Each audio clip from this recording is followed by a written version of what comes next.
Bihar news में स्वागत है आपका दोस्तों। मैं हूं फिर दोस्त गनी और आप देख रहे हैं केडीबी लाइव। दोस्तों आज हो चुका है 14 अक्टूबर 2023। तो आज की पूरे बिहार की टॉप न्यूज़ लेकर आए हैं आपके लिए। दोस्तों वीडियो शुरू करने से पहले आपको बता दें कि अगर आप नए आए हैं इस चैनल पर तो फिर इस चैनल को सब्सक्राइब करके बेल आइकन को प्रेस कर दीजिए और साथ ही वीडियो को लाइक कर दीजिए, अपने दोस्तों के साथ शेयर भी कीजिए। तो चलिए शुरू करते हैं आज की पूरे बिहार की टॉप न्यूज़। तो दोस्तों आज बिहार न्यूज़ की शुरुआत टॉप हेडलाइन के साथ करते हैं।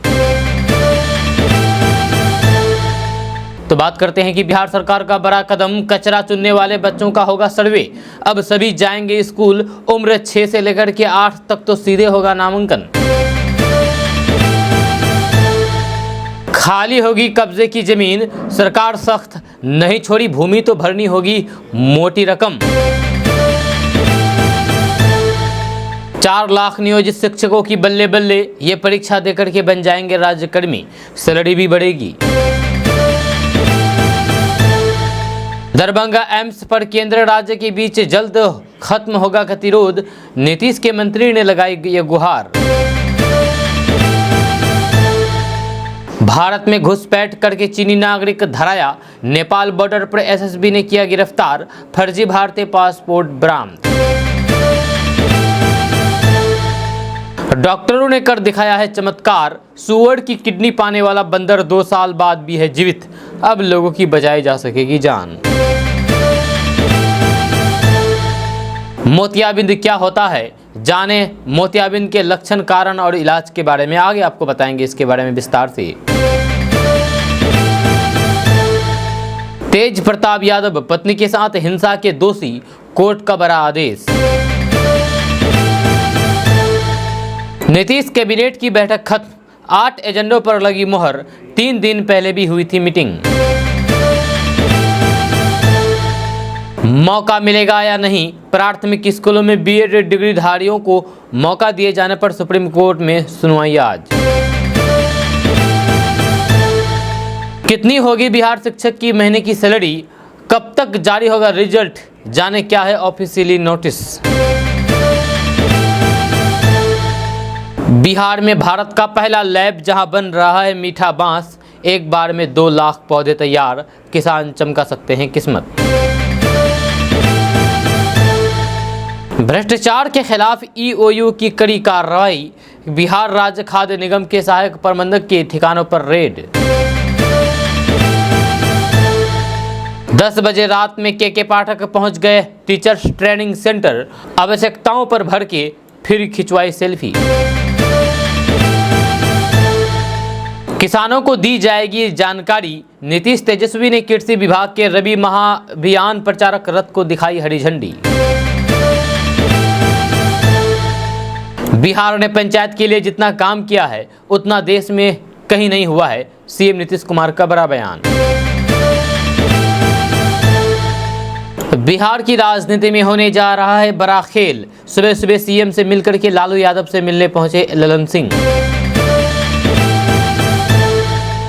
आंगनबाड़ी सेविकाओं ने किया प्रदर्शन, 5 सूत्री मांगों को लेकर के सीएम नीतीश सरकार के खिलाफ फूटा गुस्सा। मोदी जी है तो मुमकिन है, बक्सर ट्रेन हादसे को लेकर के तेजस्वी यादव ने केंद्र सरकार को बताया दोषी। बिहार शिक्षक नियुक्ति परीक्षा का कब आएगा रिजल्ट, बीपीएससी अध्यक्ष का आया बयान, जाने क्या कहा। नए नारे के बदौलत आरजेडी को राष्ट्रीय मुकाम देने में जुटी तेजस्वी यादव, कह रहे हैं हम है देश का बल। बिहार में डेंगू मरीजों की संख्या 10,000 के करीब पहुंची, पिछले 24 घंटे में मिले नए 296 मरीज। ललन सिंह ने पूछा प्रधानमंत्री से सवाल, किस स्टेशन पर चाय बेचते थे आप, उसका नाम बताएं नरेंद्र मोदी जी। बिहार के जेलों में मानसिक रोगियों के बेहतर इलाज के लिए बहाल किए जाएंगे क्लिनिक साइकोलॉजिस्ट। देश की राजनीति का एजेंडा तय कर रहा है बिहार, जेपी आंदोलन के बाद जाति गणना बना राष्ट्रीय मुद्दा। बिहार में तेज आवाज वाली पटाखों की खरीद बिक्री और फोड़ने पर लगा प्रतिबंध। 5 किलो सोना पहन करके चलता है बिहार का ये जमींदार, 4 बॉडीगार्ड देते हैं पहरा। बिहार दौरे पर 18 को आ रहे हैं राष्ट्रपति द्रौपदी मुर्मू, जाने क्या है उनके 3 दिवसीय प्रोग्राम की डिटेल्स, आगे आपको बताएंगे विस्तार से। दोस्तों अब खबर विस्तार से, तो बात करते हैं कि अब कचरा चुनने वाले बच्चे भी स्कूल जाएंगे। जी हाँ, बिहार के कचरा चुनने वाले बच्चे अब स्कूल में जाकर के पढ़ाई करेंगे और ज़िंदगी बनाएंगे। बताया जा रहा है कि जहाँ तहाँ घूमने वाले बच्चों का सर्वे होगा, या जिन बच्चों की उम्र 6 से 8 साल होगी उनका सीधा नामांकन होगा। जहाँ राज्य परियोजना परिषद की तरफ से सभी जिला शिक्षा पदाधिकारियों को इस संबंध में पत्र भी भेजा गया है, जिसके तहत कहा गया है कि अब वैसे बच्चे भी स्कूल जाएंगे जो कचरा चुनने में अपना बचपन खो देते हैं। शिक्षा विभाग अब स्कूल से बाहर रहने वाले बच्चों का सर्वे कराएगा। इसके तहत शहरी क्षेत्र में स्ट्रीट पर भटकने वाले बच्चे, स्टेशन चौक चौराहों पर घूमने वाले बच्चों को शिक्षा से जोड़ा जाएगा। ये बिहार सरकार का एक बहुत ही बढ़िया कदम है। दोस्तों बात करते हैं कि बिहार सरकार अवैध कब्जा को लेकर के सख्त हो गई है। ऐसे में अवैध कब्जाधारियों के खिलाफ कड़ी कार्रवाई की जाएगी। इतना ही नहीं, कब्जाधारी से जुर्माने के रूप में मोटी रकम वसूलने की भी तैयारी चल रही है। जब भवन निर्माण विभाग के संयुक्त सचिव संजय कुमार को इसकी जिम्मेदारी सौंपी गई है। जब पता चला है कि पटना के नई राजधानी इलाके में बड़े पैमाने पर सरकारी जमीन पर अवैध कब्जा है। जब बिहार में सरकारी जमीन पर कब्जे को लेकर के सरकार अब सख्त हो गई है। जब सरकार ने यह फैसला लिया है कि जिन सरकारी जमीन और फिर परिसरों पर कब्जा किया गया है उसे खाली कराया जाएगा। आवश्यकता पड़ने पर कब्जाधारी से जुर्माना के रूप में मोटी रकम भी वसूली जाएगी। मामला संज्ञान में आने के बाद सरकार ने अब फैसला लिया है कि पटना के नई राजधानी क्षेत्र को 4 अलग अलग भागों में बांट करके सरकारी परिसर और फिर जमीन को कब्जे से मुक्त कराया जाएगा। दोस्तों बात करेंगे कि बिहार सरकार ने दुर्गा पूजा से पहले बिहार के करीब 4 लाख नियोजित शिक्षकों को बड़ी खुशखबरी दी है। यह सभी प्राथमिक, माध्यमिक एवं उच्च माध्यमिक विद्यालयों में कार्यरत नियोजित शिक्षकों को राज्यकर्मी का दर्जा मिलेगा। ये विशिष्ट शिक्षक कहलाएंगे। जी हाँ, यानी कि जो नई शिक्षक भर्ती की जाएगी बीपीएससी के माध्यम से, उन शिक्षकों को विशिष्ट शिक्षक कहलाएंगे। जी हाँ, वे शिक्षक विशिष्ट शिक्षक कहलाएंगे पूरे बिहार में। जैसे कि आपको पता है कि इससे पहले जो बहाली किए गए हैं उसको नियोजित शिक्षक कहा जाता है, लेकिन अब जो शिक्षक बहाली होंगी उसको विशिष्ट शिक्षक कहलाएंगे। इन्हें वेतन संरक्षण का लाभ मिलेगा। हालांकि राज्यकर्मी का दर्जा पाने के लिए इन शिक्षकों को एक परीक्षा पास करनी होगी। जब लंबे समय से राज्यकर्मी का दर्जा मांग रहे 4 लाख नियोजित शिक्षकों को नीतीश सरकार ने बड़ा तोहफा दिया है। राज्य के सभी प्राथमिक, माध्यमिक एवं उच्च माध्यमिक विद्यालयों में कार्यरत नियोजित शिक्षकों को राज्यकर्मी का दर्जा मिलेगा। ये नियोजित शिक्षक विशिष्ट शिक्षक कहलाएंगे। इन्हें वेतन संरक्षण का लाभ मिलेगा, साथ ही प्रमोशन और फिर स्थानांतरण की सुविधा भी मिलेगी। हालांकि इसके लिए शिक्षकों को एक सक्षमता परीक्षा पास करनी होगी। इस परीक्षा को पास करने के लिए 3 मौके दिए जाएंगे। तीसरे प्रयास में भी अगर असफल रहे तो फिर शिक्षकों को सेवा से ही हटा दिया जाएगा। दोस्तों बात करते हैं कि शिक्षक भर्ती परीक्षा के अभ्यर्थी रिजल्ट का इंतजार कर रहे हैं। उधर बीपीएससी ने नोटिस भी जारी कर दिया है। आपको बता दें कि बीपीएससी ने ओएमआर सीट डाउनलोड करने की तारीख को आगे बढ़ा करके 15 अक्टूबर तक तय कर दिया है। जहाँ पहले ये तिथि 10 सितंबर तक थी। यह आदेश प्राथमिक, माध्यमिक और उच्चतर माध्यमिक विद्यालयों में शिक्षक पद पर हुई परीक्षा देने वाले अभ्यर्थियों के लिए है।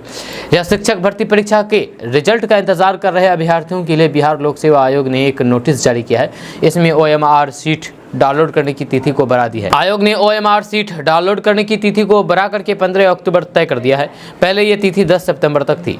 ये आदेश प्राथमिक, माध्यमिक और फिर उच्चतर माध्यमिक विद्यालयों में शिक्षक पद पर हुई परीक्षा देने वाले अभ्यर्थियों के लिए है। जो अभ्यर्थी इन परीक्षा के लिए उपस्थित हुए थे वे अब अपनी ओएमआर सीट आयोग की आधिकारिक वेबसाइट bpsc.bis.nic.in से डाउनलोड कर सकते हैं। दोस्तों बात करते हैं कि बिहार के दरभंगा में एम्स निर्माण को लेकर के चल रहा विवाद जल्द ही सुलझ सकता है। नीतीश कैबिनेट के मंत्री ने एम्स निर्माण को लेकर के केंद्र से खास गुहार लगाई है। संजय कुमार झा ने कहा है कि एम्स निर्माण के लिए राज्य सरकार ने न केवल जमीन मुफ्त दी है बल्कि मिट्टी भराई एवं 4 दीवारी निर्माण के लिए 309 करोड़ रुपए मंजूर करके निविदा भी जारी करती है। मंत्री संजय कुमार झा ने कहा है कि दरभंगा एम्स के निर्माण के लिए बिहार सरकार ने सुबह एम की बाईपास के निकट केवल 151 एकड़ ग्रीन फील्ड भूमि मुफ्त दी है। इसमें मिट्टी भराई एवं 4 दीवारी निर्माण के लिए 309 करोड़ रुपए मंजूर करके निविदा भी जारी कर चुकी है। मंत्री संजय कुमार झा ने कहा है कि इस भूमि पर एम्स निर्माण के लिए केंद्र से जैसे ही कोई सकारात्मक जवाब मिलेगा उसके तत्काल बाद वहां मिट्टी भराई का काम शुरू कर दिया जाएगा। मुख्यमंत्री नीतीश कुमार ने खुद स्थल पर जाकर की भूमि का विस्तार से मुआयना करने के बाद ही उसकी मंजूरी दी है। साथ ही वे कई बार कह चुके हैं कि दरभंगा एम्स के लिए मुफ्त आवंटित भूमि पर मिट्टी भराई और फिर हाईवे से 4 लेन कनेक्टिविटी देने सहित उसके विकास के लिए जो कुछ भी करना होगा राज्य सरकार अपने संसाधनों से करवाएगी। दोस्तों बात करेंगे कि 14 अक्टूबर यानी कि आज तक बिहार का मौसम, आज शाम तक बिहार का मौसम शुष्क रहेगा। इस दौरान दोपहर में लोगों को तेज धूप का सामना करना पड़ेगा। नवरात्र के दौरान मौसम बदलने की भी बात मौसम विभाग की तरफ से कर रहा है, जब लोगों को दिन में भी गर्मी से निजात मिल सकती है। मौसम विभाग से 15 अक्टूबर के बाद तापमान में 2 से 3 डिग्री सेल्सियस तक की गिरावट आएगी। जब पटना की बात करें तो 13 अक्टूबर को यहाँ अधिकतम तापमान 14 डिग्री सेल्सियस तो फिर न्यूनतम तापमान 24 डिग्री सेल्सियस रहने की उम्मीद है। वहीं सिवान का अधिकतम टेम्परेचर 34 डिग्री सेल्सियस तो न्यूनतम 23 डिग्री सेल्सियस रहने की उम्मीद है। वहीं भागलपुर का अधिकतम तापमान 32 डिग्री सेल्सियस तो न्यूनतम 24 डिग्री सेल्सियस रहने की संभावना है। जब बगहा का अधिकतम तापमान 33 डिग्री सेल्सियस तो फिर न्यूनतम तापमान 22 डिग्री सेल्सियस रहने की उम्मीद है। जब दिन के समय तेज धूप, पसीना और फिर गर्मी से बेचैन अभी भी लोग हैं। अब तक महीने के सभी दिन अधिकतम तापमान सामान्य से ऊपर दर्ज किए गए हैं। वहीं पर कल के बारे में बात करें तो बिहार में कल दिन में तापमान बढ़ोतरी दर्ज की गई है। जब बिहार में अक्टूबर का मौसम गर्म रहने वाला है। जब मौसम विभाग के अनुसार बिहार में औसत तापमान 25 से 34 डिग्री के बीच रह सकता है पूरे अक्टूबर भर। जब बिहार के कई जिलों में तापमान में कमी दर्ज की गई है। इसके बावजूद भी राज्य भर में यानी कि पूरे बिहार में लोगों को उमस भरी गर्मी सता रही थी। जब कई जिलों में मौसम विभाग ने करवट ले ली है, जब साथ ही कई जिलों में रात के तापमान में गिरावट दर्ज हुई है। जब वही मौसम विभाग ने 15 अक्टूबर के बाद मौसम में बड़े बदलाव की संभावना जताई गई है। दोस्तों डॉक्टरों को भगवान का रूप कहा जाता है क्योंकि उन्हीं की बदौलत इंसानों की जान सुरक्षित हो बच पाती है। अभी डॉक्टरों ने एक और कारनामा कर दिखाया है। 2 साल पहले एक बंदर को सूअर की किडनी लगाई गई थी जो आज भी जीवित और फिर सही सलामत है। कहा जा रहा है कि इतने लंबे समय तक इंटर स्पीसीज में अंग ट्रांसप्लांट करने के बाद किसी जानवर का जिंदा रहना एक रिकॉर्ड है। साथ ही इस उपलब्धि से पशु के अंगों का उपयोग करके जीवन रक्षक मानव अंगों की कमी को दूर करने के लक्ष्य हासिल करने में मदद मिलेगी, जिससे लोगों की जान बचाई जा सकेगी। सूअर के अंग को दूसरे इंसान में ट्रांसप्लांट को जेनो ट्रांसप्लांटेशन के नाम से जाना जाता है। आपको बता दें कि पिछले कुछ सालों में रिसर्चरों ने सूअर के दिलों को 2 जीवित लोगों में ट्रांसप्लांट किया था और दिखाया है कि सूअर के दिल और फिर गुर्दे उन लोगों में भी काम कर सकते हैं जिन्हें कानूनी रूप से मृत घोषित कर दिया गया है। आपको बता दें कि ट्रांसप्लांट सर्जन कहते हैं कि फिर भी मनुष्य के लिए छलांग छोटी नहीं होगी। इस मामले में विचार करने के लिए कई कारक है। उदाहरण के लिए इंसानों का वजन इन बदनों की तुलना में बहुत अधिक है और उनका रक्तचाप अधिक है और फिर ये अज्ञात है कि सूअर के अंग उस वातावरण का सामना करेंगे या नहीं, वह आगे पता चलेगा। दोस्तों बात करते हैं कि बिहार की नीतीश सरकार ने सरकारी सेवकों को दशहरे से पहले बड़ा तोहफा दिया है। मुख्यमंत्री नीतीश कुमार ने योग्य कर्मचारियों को कार्यकारी प्रभारी देकर के पदोन्नति दिए जाने का रास्ता साफ कर दिया है। कैबिनेट ने इस पर मुहर भी लगा दी है। जब दूसरी ओर सरकार किसानों से धान खरीदेगी। जब वित्तीय वर्ष 2023-24 में रबी फसल के लिए कुल 8,000 करोड़ अधिप्राप्ति से जुड़े संस्थानों को ऋण उपलब्ध कराएगी। यह सरकार ने उग्रवाद प्रभावित जिलों को 37 करोड़ 83 लाख रुपए का बजट दिया है। इन फैसलों को विशेष आधारभूत संरचना योजना साल 2022 से 26 के तहत लिया गया है। नीतीश सरकार ने IJMS पटना के आई डिपार्टमेंट में 149 पद भी स्वीकृत कर लिए हैं। बिहार के सभी सरकारी डेंटल हॉस्पिटल में छात्रों से एक समान एडमिशन फीस ली जाएगी। साथ ही ग्रेजुएशन, पोस्ट ग्रेजुएशन में नामांकन और फिर अन्य शुल्क भी एक समान लिए जाएंगे। इसके अलावा प्रमोशन में SC/ST कर्मियों को कोटे के अंदर कोटा दिया जाएगा। SC/ST के 17% पद आरक्षित करके प्रमोशन कर दिया गया जाएगा। SC वर्ग के कर्मियों के लिए 16% और फिर ST वर्ग के कर्मियों के लिए 1% को फ्रीज कर दिया जाएगा।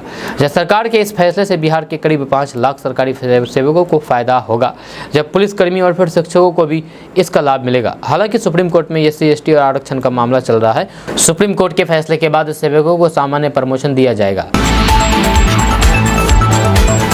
दोस्तों हमारे बिहार में मोतियाबिंद का काफ़ी ज़्यादा प्रचलन है, काफ़ी ज़्यादा लोग इस मोतियाबिंद के चपेट में आ रहे हैं।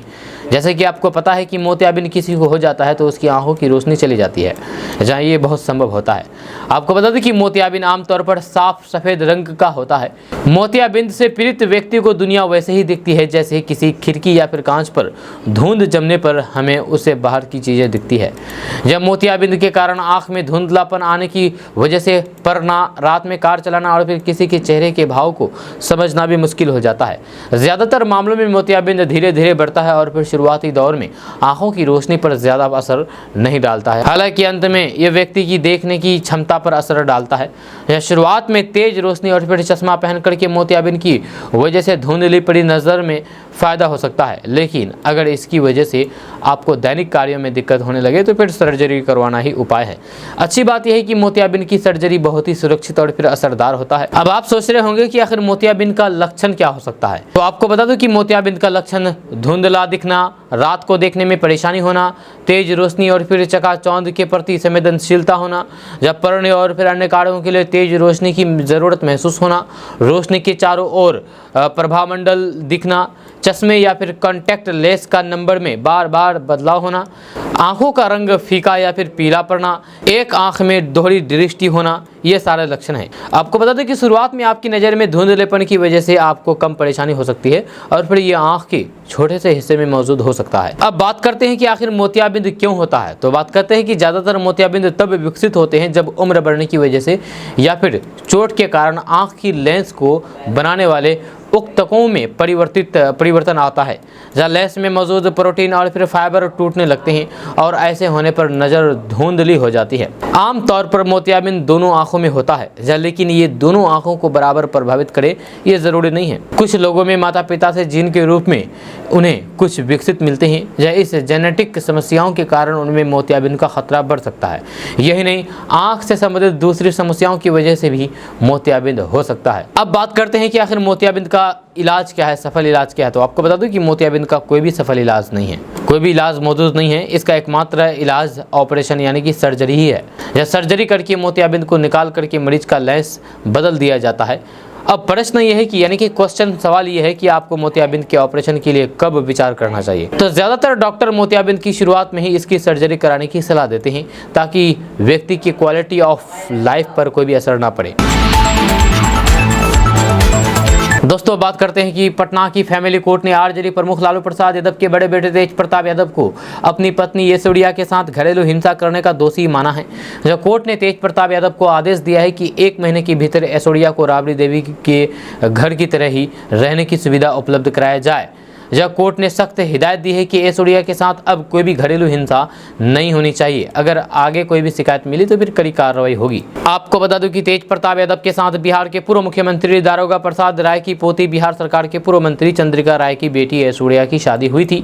यह शादी के कुछ ही दिन बाद ही दोनों के बीच अनबन शुरू हो गई, जब नौबत तलाक तक पहुंच गई। तेज प्रताप यादव ने कोर्ट में तलाक की अर्जी दे दी। जब वर्षों तक सुनवाई के बाद इस मामले में फैमिली कोर्ट ने तेज प्रताप यादव को अपनी पत्नी के साथ घरेलू हिंसा का दोषी माना है। कोर्ट ने तेज प्रताप यादव को ऐश्वर्या के रहने के लिए घर और फिर महीने का खर्च देने का आदेश दिया है। गौरतलब है कि तेज प्रताप यादव बिहार सरकार के वन और पर्यावरण मंत्री हैं, जहां उनकी पत्नी ऐश्वर्या राय ने उनके ऊपर मारपीट और फिर प्रताड़ना का आरोप लगाया था। जहां उनकी माता राबड़ी देवी और फिर बहन मीसा भारती के खिलाफ भी घरेलू हिंसा की शिकायत की थी। जब कोर्ट ने सुनवाई के दौरान ऐश्वर्या के आरोपों को सही माना, उन्हें ऐश्वर्या का सारा खर्च उठाने का आदेश दिया था। दोस्तों बात करते हैं कि बिहार के मुख्यमंत्री नीतीश कुमार ने कल कैबिनेट की विशेष बैठक बुलाई। इस बैठक में तमाम विभाग के मंत्री और फिर अधिकारी मौजूद रहे। इस कैबिनेट बैठक में 8 एजेंडों पर मोहर लगी है, जिसमें शिक्षा विभाग, स्वास्थ्य विभाग, ऊर्जा विभाग समेत कई विभाग के एजेंडों पर मोहर लगी है। इससे पहले 10 अक्टूबर को कैबिनेट की बैठक बुलाई गई थी। 2 दिन बाद यानी कि 15 अक्टूबर से नवरात्र शुरू हो रहा है, यानी 1 दिन बाद यानी कि कल से नवरात्र शुरू हो रहा है। इससे पहले ये चर्चा थी कि नीतीश कुमार राज्य के यानी कि बिहार की जनता को त्यौहार का कौन सा तोहफा देने वाले हैं। जनता के साथ सबकी नज़रें इस बैठक पर टिकी हुई थी। इस कैबिनेट की बैठक में राज्य की सेवा में पदोन्नति के पदों पर योग्य कर्मियों को कार्यकारी प्रभाव देने के संबंध में फैसला लिया गया है। जैसे दुर्गा पूजा से पहले कर्मचारी और फिर अधिकारी को सरकार की तरफ से बड़ा तोहफा के रूप में देखा जा रहा है। दोस्तों बात करते हैं कि बीपीएससी की ओर से प्राथमिक माध्यमिक और उच्च माध्यमिक विद्यालयों के 1,70,000 पदों पर शिक्षकों की नियुक्ति के लिए बीते दिनों परीक्षा का आयोजन किया गया था, जिसके बाद अब अभ्यर्थियों को रिजल्ट का बेसब्री से इंतजार है। जो उम्मीदवारों की बेसब्री और आक्रोश को देखते हुए बीपीएससी अध्यक्ष अतुल प्रसाद ने भी एक सोशल साइट एक्स पर एक बयान जारी किया है, जहाँ उन्होंने कहा कि शिक्षक भर्ती का परिणाम जारी करने के लिए 38 जिलों की 43 विषयों की मेरिट लिस्ट जारी करनी है। यह इसलिए अभ्यर्थियों को धैर्य रखना चाहिए और हमें अपना काम करने देना चाहिए। बीपीएससी के अध्यक्ष अतुल प्रसाद ने ट्वीट करके रिजल्ट के जल्द निकलने की बात कही है और इसमें लग रहे समय की वजह 1634 मेरिट लिस्ट का एक साथ आना बताया जा रहा है। अलग अलग आरक्षण श्रेणी और फिर विभिन्न विषयों के अभ्यर्थियों की 43 अलग अलग मेरिट लिस्ट बनाई जा रही है। वहीं पर बीपीएससी के एक वरिष्ठ अधिकारी ने कहा है कि शिक्षक के 1,70,000 पदों पर बहाली के लिए ली गई परीक्षा का परिणाम 15 अक्टूबर को संभावित है, जब सभी श्रेणियों का रिजल्ट एक साथ आएगा। इसकी तैयारी अंतिम चरण में है, जब 15 या फिर 16 अक्टूबर को रिजल्ट निकाल दिया जाएगा। वहीं पर बात करेंगे कि बिहार में कक्षा 9 और फिर 10 को पढ़ाने वाले शिक्षकों को माध्यमिक शिक्षक के रूप में नियुक्त किया जाता है। पात्र होने के लिए उम्मीदवारों को बिहार एसटीईटी के पेपर 1 को सफलतापूर्वक पास करना होगा। इस मापदंडों को पूरा करने पर वे पद के लिए आवेदन कर सकते हैं। दोस्तों बात करते हैं कि तिलका मांझी भागलपुर विश्वविद्यालय के अंतर्गत आने वाले तेज नारायण बनेली यानी कि टीएनबी कॉलेज में देश का पहला बैम्बू टिश्यू कल्चर लैब है, जहां मीठे बांस के पौधे तैयार हो रहे हैं। बैम्बू मैन ऑफ बिहार एवं टिश्यू कल्चर लैब के नाम से मशहूर head professor doctor Ajay Chaudhary ने बताया कि ये भारत का पहला लैब है जिसमें इतने बड़े पैमाने पर मीठे बांस का उत्पादन किया जा रहा है, जहां एक बार में लगभग 2 लाख पौधे तैयार किए जाते हैं। इस मीठे बांस के पौधे को व्यावसायिक रूप से लाने के लिए तैयार किया जा रहा है। वन विभाग भी इसमें अहम भूमिका निभा रहा है। यहाँ के बैम्बू टिश्यू कल्चर लैब से तैयार मीठे बांस के पौधे को छपरा, सिवान, पूर्णिया सहित कई जगहों पर भेजे जा रहे हैं। पहले ये केवल जंगल झाड़ियों में देखने को मिलता था, लेकिन अब इसकी खेती की तरफ किसान आकर्षित हो रहे हैं। तिलका मांझी विश्वविद्यालय के अंतर्गत ये लैब बिहार सरकार के वन विभाग द्वारा स्पॉन्सर्ड है, जहाँ पहले बांस के टिश्यू को शोध कर रहे छात्रों द्वारा यहाँ तैयार किया जाता है और जब ये करीब 3 फीट हो जाते हैं तब उसे वन विभाग को सौंप दिया जाता है। वन विभाग से लोग बिहार के अलग अलग जिलों तक ले जाते हैं। बताया जा रहा है कि बांस से एथेनॉल भी अधिक मात्रा में तैयार होता है। बैम्बू मैन ने बताया है कि खास करके पूरे बिहार में मीठे बांस की खेती होती है तो फिर बिहार की अर्थव्यवस्था पूरी तरीके से बदल जाएगी। मीठे बांस से अचार, चिप्स, कटलेट के अलावा कैंसर की दवाइयाँ भी तैयार की जा रही है। खास करके बांस की कई प्रजातियों का प्रयोग चीन, ताइवान, सिंगापुर जैसे देशों में बड़े पैमाने पर किया जाता है, जब बांस को प्लास्टिक का सबसे बड़े विकल्प माना जा रहा है। दोस्तों बात करते हैं कि बिहार आर्थिक अपराध इकाई ने भ्रष्टाचार के आरोपित एक अधिकारी के यहां शुक्रवार को बड़ी कार्रवाई की है। ईओयू ने बिहार राज्य खाद्य निगम के सहायक प्रबंधक सह उप महाप्रबंधक शिशिर कुमार वर्मा के ठिकानों पर छापेमारी की गई। उनके खिलाफ आय से अधिक संपत्ति अर्जित करने का आरोप है। इसी को लेकर के शिशिर कुमार वर्मा के विरुद्ध आर्थिक अपराध थाना दिनांक 12 अक्टूबर 2023 भ्रष्टाचार निरोध अधिनियम की विभिन्न धाराओं के तहत मामला दर्ज किया गया है। वर्मा ने बिहार राज्य खाद्य निगम में कार्यरत रहते हुए अर्जित आय के स्रोत से 45,71,967 रुपये की परिसंपत्ति अप्रत्यानुमित धनार्जन के द्वारा अर्जित की, जो उनकी ज्ञात से 101% अधिक है। इसी को लेकर कि ईओयू द्वारा विशेष न्यायालय निगरानी पटना से प्राप्त सर्च वारंट के आधार पर उनके पटना में स्थित कार्यालय एवं पटना तथा बेतिया के आवासीय परिसर में छापेमारी की जा रही है। इस दौरान उनके ठिकानों पर जेवरात सहित कई अन्य प्रकार के कागजात आदि मिलने की खबर है। वहीं पटना और फिर बेतिया में स्थित उनके ठिकानों पर भी अभी भी रेड जारी है। दोस्तों बात करते हैं कि बिहार के शिक्षा विभाग के अपर मुख्य सचिव के पाठक का इन दिनों ताबड़तोड़ दौरा जारी है। जहाँ कभी अचानक स्कूल कॉलेज पहुंच जाते हैं तो कभी कभी शिक्षा विभाग से जुड़े हुए दफ्तर। जहाँ कल रात 10 बजे के पाठक अचानक सहरसा के FLN प्रशिक्षण केंद्र का निरीक्षण करने पहुंच गए। इस दौरान उन्होंने ट्रेनिंग सेंटर का जायजा लिया। सेंटर में कई जगह अंधेरा दिखने पर उन्होंने नाराजगी जताई और फिर लाइट और क्लास में फर्नीचर लगवाने के निर्देश दिए। के पाठक के दौरे के दौरान डीएम वैभव चौधरी, DOP, VDO, DPO सहित शिक्षा विभाग के अन्य पदाधिकारी मौजूद रहे। इस दौरान के पाठक ने ट्रेनिंग सेंटर में मौजूद शिक्षकाओं से मुलाकात की और फिर खाने की गुणवत्ता की जांच की, खाने की अच्छी गुणवत्ता पर सराहना भी की है और फिर टीचर्स के साथ सेल्फी भी खिंचवाई है। आपको बता दूं कि इन दिनों के पाठक पूरे एक्शन मोड में हैं, लगातार प्रदेश के यानी कि बिहार के सरकारी स्कूलों का दौरा कर रहे हैं और कमियां मिलने पर अधिकारियों की क्लास भी ले रहे हैं। इससे पहले के पाठक स्कूल में अचानक पहुंच गए थे और अनियमितता पाए जाने पर प्रिंसिपल से लेकर के हेडमास्टर तक के क्लास लगाई थी। जब वैशाली के सरकारी स्कूलों में खेल कूद के सामान कबाड़ में पड़े होने पर भी नाराजगी जताई थी और फिर शिक्षकों को फटकार लगाई थी। दोस्तों बात करते हैं कि रबी फसल को लेकर के कृषि विभाग द्वारा पूरे बिहार में जागरूकता अभियान चलाया जा रहा है। इसके लिए मुख्यमंत्री नीतीश कुमार ने एक अन्य मार्ग से रबी महाअभियान 2023 के शुभारंभ के अवसर पर रबी महाअभियान प्रचार रथों को सभी जिलों के लिए हरी झंडी दिखा करके रवाना किया। इस अवसर पर बिहार सरकार के उप मुख्यमंत्री तेजस्वी यादव और कृषि मंत्री सूर्य कुमार सर्वजित भी मौजूद रहे। दरअसल रबी 2023 की सफलता के लिए रबी महाअभियान की शुरुआत की जा रही है। इस महाअभियान में किसानों को रबी मौसम से संबंधित कृषि विभाग द्वारा चलाई जा रही योजनाओं की जानकारी दी जाएगी।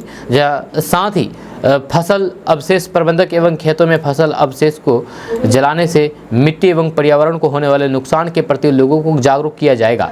आम लोगों को, बिहार के लोगों को जागरूक किया जाएगा। किसानों को रबी फसलों की तकनीकी जानकारी, जैविक खेती को प्रोत्साहन, मौसम के अनुकूल कृषि कार्यक्रम एवं फसल विधिकरण से संबंधित जानकारी दी जाएगी। दोस्तों बात करेंगे कि बिहार के मुख्यमंत्री नीतीश कुमार ने कहा कि उनकी सरकार ने बिहार के पंचायत के लिए जितना काम किया है उतना देश में कहीं भी नहीं हुआ है। उन्होंने कहा है कि राज्य सरकार यानी कि बिहार सरकार मेहनत करके अपने संसाधनों से काफ़ी काम कर रही है। नीतीश कुमार ने एक अन्य मार्ग में स्थित संकल्प में पंचायती राज विभाग द्वारा क्रियान्वित विभिन्न योजनाओं का वीडियो कॉन्फ्रेंसिंग के माध्यम से शिलान्यास शुभारंभ किया। इसके तहत मुख्यमंत्री ने 4171 करोड़ रुपये की लागत से बनने वाले 2000 पंचायत सरकार भवन का शिलान्यास किया। उन्होंने इस मौके पर आयोजित कार्यक्रम को संबोधित करते हुए कहा कि जितना ज़्यादा हम लोगों ने पंचायत के लिए काम किया है उतना देश में कहीं भी नहीं हुआ है। जब पंचायती राज संस्थानों के प्रतिनिधि आजकल कुछ मांग कर रहे हैं, या किसी के चक्कर में मत पड़िए, मन लगा करके काम करते रहिए। हम आपकी सुविधाओं के लिए जो भी संभव होगा करते रहेंगे। जब बिहार में जो काम हो रहा है सबको दिख रहा है। मुख्यमंत्री नीतीश कुमार ने कहा है कि राज्य सरकार मेहनत करके अपने संसाधनों से काफ़ी काम कर रही है। जब बिहार में जो काम हो रहा है सबको दिख रहा है। केंद्र कोई भी काम नहीं कर रही है। जब वे लोग सिर्फ मीडिया में बने रहते हैं। बिहार में पार्टी के आधार पर पंचायत चुनाव नहीं होता है, जबकि अन्य राज्यों में पार्टी के आधार पर चुनाव होता है। केंद्र सरकार राज्य सरकारों को मिलने वाले उनके हिस्से का 40% शेयर नहीं मिल पाता है। दोस्तों बिहार की राजनीति में बड़े खेल की तैयारी शुरू हो गई है, जिसकी बिसात राबड़ी आवास में बिछाई जा रही है, जहां कल सुबह जदयू के राष्ट्रीय अध्यक्ष ललन सिंह पहुंचे। बताया जा रहा है कि ललन सिंह ने लालू प्रसाद और तेजस्वी यादव से भी मुलाकात की है। ये भी बताया जा रहा है कि लालू प्रसाद से मिलने जाने से पहले ललन सिंह सीएम हाउस पहुंचे थे, जहां से सीधे हुए लालू प्रसाद के घर चले गए। ऐसे में बिहार की राजनीति को लेकर के कुछ नया होने की चर्चा शुरू हो गई है। आपको बता दें कि इससे पहले भी ललन सिंह पिछले सप्ताह लालू प्रसाद से मिलने के लिए पहुंचे थे, लेकिन लालू प्रसाद का पूरा परिवार लैंड फॉर जॉब स्कीम की पेशी के लिए नई दिल्ली गया हुआ था, जिसके कारण ललन सिंह को वापस लौटना पड़ा था। ऐसे में आज फिर से ललन सिंह राबड़ी आवास से मिलने के लिए पहुंचे। माना जा रहा है कि आने वाले लोकसभा चुनाव में सीटों का बंटवारा कैसे होगा, इसको लेकर के सीएम नीतीश कुमार का संदेश लेकर के ललन सिंह लालू प्रसाद यादव से मिलने के लिए पहुंचे थे। इस दौरान चुनाव में किन मुद्दों को लेकर के सरकार जनता के बीच जाएगी, इसको लेकर भी दोनों पार्टियों के बीच चर्चा होगी। आपको बता दें कि बिहार में जातिगत जनगणना के आंकड़े सामने आने के बाद से ही बिहार की राजनीति गरमाई हुई है। जदयू और राजद इसे राष्ट्रीय स्तर का मुद्दा बनाना चाहते हैं। दोस्तों बात करेंगे कि आंगनबाड़ी सेविकाओं ने अपनी विभिन्न मांगों को लेकर के पटना जिले के मोकामा में प्रदर्शन किया। मोकामा प्रखंड आंगनबाड़ी कार्यालय पर बिहार राज्य आंगनबाड़ी संयुक्त संघर्ष मोर्चा समिति ने के बैनर तले मोकामा घोसवड़ी की आंगनबाड़ी सेविका सहायिका ने धरना दिया। अपनी 5 सूत्रीय मांगों को लेकर के सेविका सहायिका ने जोरदार प्रदर्शन किया और फिर अपनी मांगों को लेकर के मांगों को पूरा करने की आवाज बुलंद की। संघर्ष समिति की महासचिव पूनम देवी ने कहा कि धरनार्थी सेविका सहायिका की प्रमुख मांगों में प्रोत्साहन राशि 10,000 रुपये सुनिश्चित करने, सरकारी कर्मचारी का दर्जा देने, सुप्रीम कोर्ट के आदेश के आलोक में ग्रेजुएटी का भुगतान करने शामिल है। अपनी 5 सूत्रीय मांगों को लेकर के आंगनबाड़ी सेविका सहायिका पिछले 1 साल से आंदोलन कर रही है। दोस्तों बात करते हैं कि लोकसभा का चुनाव सिर पर है, लिहाजा नीतीश सरकार एक्शन में है। सरकार को लेकर के न सिर्फ जनता बल्कि सरकारी सेवकों में भी भारी नाराजगी है। नाराजगी इस बात को लेकर है कि 7 सालों से सरकार उन्हें पदोन्नति नहीं दे रही है। जब बिहार के कर्मचारी ने इसको लेकर के कई दफे आवाज भी उठाई, लेकिन मामला सुप्रीम कोर्ट में होने का बहाना बना करके सरकार पल्ला झाड़ रही थी। लेकिन अब जाकर के मुख्यमंत्री नीतीश कुमार को कर्मचारियों के आगे झुकना पड़ा और बहुप्रतीक्षित मांग को स्वीकार करना पड़ा। जब सरकार ने सुप्रीम कोर्ट का अंतिम फैसला आने तक पंचायत से लेकर के बिहार प्रशासनिक सेवा के उच्चतर पदों तक सभी कर्मचारी अधिकारियों को पदोन्नति दी है। यह सरकार के इस निर्णय से 4 लाख से अधिक सरकारी सेवकों को लाभ होगा। दोस्तों दलितों और वंचितों का खुद को मसीहा कहने वाले तेजस्वी यादव ने जब राज्यसभा की सीट बेचनी होती है और उन्हें बिहार में खरीदार नहीं मिल पाता है तो उन्होंने मोटी रकम वसूलने के लिए केरल का रुख कर दिया। ये बातें मैं नहीं कर रहा हूं, बल्कि ये बातें बीजेपी के प्रवक्ता कह रहे हैं। बीजेपी प्रवक्ता अनामिका सिंह का ये बड़ा खुलासा है। आपको बता दें कि बिहार के उप मुख्यमंत्री तेजस्वी यादव गुरुवार को केरल दौरे पर थे, जहाँ पर उन्होंने केरल की एक पार्टी लोक जनता दल को अपनी पार्टी राष्ट्रीय जनता दल में विलय करवाया। इसको लेकर के बिहार में सियासत जारी है। जब बीजेपी की प्रवक्ता अनामिका सिंह ने इसको लेकर के तेजस्वी यादव पर गंभीर आरोप लगाए हैं। बीजेपी प्रवक्ता अनामिका सिंह ने कहा है कि तेजस्वी यादव केरल गए थे और फिर क्यों गए थे ये भी आप समझ लीजिए। राज्यसभा की एक सीट को बेचने के लिए वो केरल गए हुए थे और उन्होंने वहां लोक जनता दल के साथ समझौता किया। अनामिका ने आगे कहा है कि ये एलजेडी के बड़े नेता है श्रेयस कुमार, उनको वे राज्यसभा भेज रहे हैं। अपने आप को दलित और वंचितों का मसीहा मानने वाले तेजस्वी यादव को बिहार के दलित और अल्पसंख्यकों का नाम इस समय याद नहीं आया। आप समझ लीजिए किस तरीके की राजनीति तेजस्वी यादव कर रहे हैं। तो दोस्तों बात करते हैं कि बक्सर ट्रेन हादसे को लेकर के डिप्टी सीएम तेजस्वी यादव ने केंद्र सरकार पर निशाना साधा है। इस दौरान उन्होंने इशारों में केंद्र सरकार पर निशाना साधा, जहां तेजस्वी यादव ने ओडिशा रेल हादसे को भी याद दिलाया है। उन्होंने हादसे पर दुख जताते हुए कहा है कि घटना के बाद से बिहार सरकार सभी को सही सलामत पहुंचाने की व्यवस्था की। दरअसल जब ट्रेन हादसे की खबर आई तो फिर उस समय तेजस्वी यादव केरला गए हुए थे। जब गुरुवार की रात केरला से आने के बाद पटना एयरपोर्ट पर मीडिया से बात करते हुए घटना को लेकर के दुख जताया और केंद्र सरकार पर निशाना साधा है। उन्होंने कहा है कि हम लोग ने अपनी तरफ से राहत बचाव के लिए काम किया है। सीएम नीतीश की नज़र इसको लेकर थी। इस दौरान उन्होंने केंद्र सरकार पर भी निशाना साधा। तेजस्वी यादव ने कहा है कि ट्रेन का दुर्घटना काफ़ी दुखद है, इसका हम लोग कल से ही मॉनिटरिंग कर रहे हैं। माननीय सीएम नीतीश कुमार की भी नज़र है, जहाँ हम लोग ने अपनी तरफ से सारी व्यवस्था की है, लोगों को सही सलामत पहुंचाने का काम किया है। हादसा हुआ है तो फिर रेलवे देखें क्या करना है। हम नकारात्मक राजनीति नहीं करना चाहते हैं। ओडिशा में हादसा हुआ था, इसके बाद बहुत बातें हुई। मोदी जी राज में सारी बातें दब जाती है, मोदी जी है तो मुमकिन है। दोस्तों बिहार बोर्ड ने मैट्रिक वार्षिक परीक्षा 2024 के लिए परीक्षा फॉर्म भरने की तिथि बढ़ा दी है। जिन छात्रों का अब तक परीक्षा फॉर्म नहीं भरा गया है वे अब 18 अक्टूबर तक विलंब शुल्क के साथ परीक्षा फॉर्म ऑनलाइन के द्वारा भर सकते हैं। जब पहले फॉर्म भरने की तिथि 12 अक्टूबर तक थी, जब बोर्ड ने छात्र हित में ये निर्णय लिया है। इससे पहले इंटर वार्षिक परीक्षा का विलंब शुल्क के साथ 17 अक्टूबर तक फॉर्म भरने की तिथि बिहार बोर्ड बढ़ा चुका है। दोस्तों बात करेंगे कि इस साल बिहार में डेंगू मरीजों की संख्या में लगातार इजाफा दर्ज किया जा रहा है। अब तक बिहार में करीब 10,000 डेंगू के मरीज मिल चुके हैं। स्वास्थ्य विभाग द्वारा जारी रिपोर्ट के अनुसार पिछले 24 घंटे में बिहार में डेंगू के 296 नए मरीज पाए गए हैं। इसके साथ ही मरीजों की कुल संख्या बढ़कर के अब 9,896 हो गई है। जब विभाग की ओर से जारी रिपोर्ट के अनुसार पटना में 154, सारण में 16, वैशाली और भागलपुर में 13, पूर्वी चंपारण में 10, जबकि बेगूसराय में डेंगू के 8 नए मरीज पाए गए हैं। जहाँ वहीं अस्पतालों में इलाज कराने वाले मरीजों की संख्या में फिलहाल पिछले 24 घंटे के दौरान कोई भी कमी नहीं दिख रही है। दोस्तों बात करेंगे कि जेडीयू के राष्ट्रीय अध्यक्ष ललन सिंह ने कहा है कि मुख्यमंत्री नीतीश कुमार ने बिहार में जातिगत जनगणना की रिपोर्ट जारी करके अगले लोकसभा चुनाव का एजेंडा तय कर दिया है। अब पूरे देश में जातिगत जनगणना करने की मांग उठ रही है। ललन सिंह ने जदयू प्रदेश कार्यालय में जातिगत जनगणना की रिपोर्ट सफलतापूर्वक जारी करने को लेकर के पार्टी द्वारा आयोजित नीतीश कुमार का आभार कार्यक्रम में बोल रहे थे। इस दौरान उन्होंने पीएम मोदी और फिर भारतीय जनता पार्टी पर भी निशाना साधा।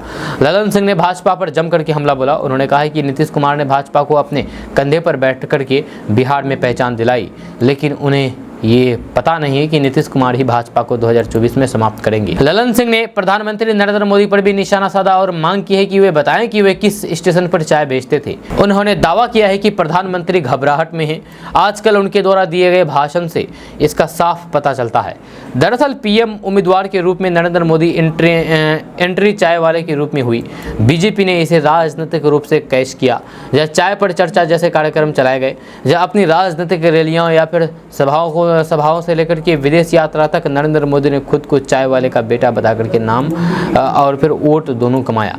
जहाँ चाय वालों की चर्चा करके मोदी खुद पर गरीब हितैषी का टैग लगाने की कोशिश करते हैं। दूसरी ओर विपक्षी जदयू इसका काट निकालने की भरसक कोशिश करती दिख रही है। दोस्तों बात करेंगे कि बिहार के मुख्यमंत्री नीतीश कुमार की अध्यक्षता में कल सुबह कैबिनेट की बैठक में 14 एजेंडों पर मोहर लगी है। इस दौरान ये निर्णय लिया गया है कि बिहार के जेल में मानसिक रोगियों को विशेष सुविधा मिलेगी। बिहार के सभी 8 सेंट्रल जेल में एक क्लिनिकल साइकोलॉजिस्ट की बहाली होगी। ये बहाली संविदा पर की जाएगी। जब बैठक में पैक्सों के प्रोत्साहन राशि में बढ़ोतरी का भी निर्णय लिया है। जहां अब यदि पैक्स या फिर व्यापार मंडल समय पर 100% CMR की आपूर्ति करते हैं तो फिर पूर्व में दिए गए जाने वाले प्रोत्साहन राशि से 3 गुना अधिक मिलेगा। बताया जा रहा है कि वित्तीय वर्ष 2022-23 से ही चावल आपूर्ति के लिए दी जाने वाली प्रति क्विंटल 10 रुपए की राशि को बढ़ा दिया गया है। 30 जून तक 100% CMR आपूर्ति करने पर 30 रुपए प्रति क्विंटल, 31 जुलाई तक 100% आपूर्ति करने पर 25 रुपए प्रति क्विंटल एवं उसके बाद 100% CMR आपूर्ति करने पर 20 रुपए प्रति क्विंटल की दर से अनुदान राशि की भुगतान की स्वीकृति दी गई है। इसके अलावा जल संसाधन विभाग के कुल 7 सिंचाई अंचल पदाधिकारी को बिहार राजस्व सेवा के कुल मूल कोटि पद राजस्व अधिकारी एवं समक्ष ग्रेड में सेवा समायोजित किया गया है। दोस्तों आज का न्यूज़ बस यहाँ तक। कैसा लगा आपको नीचे कमेंट बॉक्स में कमेंट करके जरूर बताइएगा। अगर आप हमारे चैनल पर नए आए तो फिर चैनल को सब्सक्राइब करके बेल आइकन को प्रेस कर दीजिए और साथ ही वीडियो को लाइक कर दीजिए, अपने दोस्तों के साथ शेयर भी कीजिए। तो चलिए मिलते हैं फिर नेक्स्ट वीडियो के साथ। तब तक के लिए जय हिंद, जय बिहार।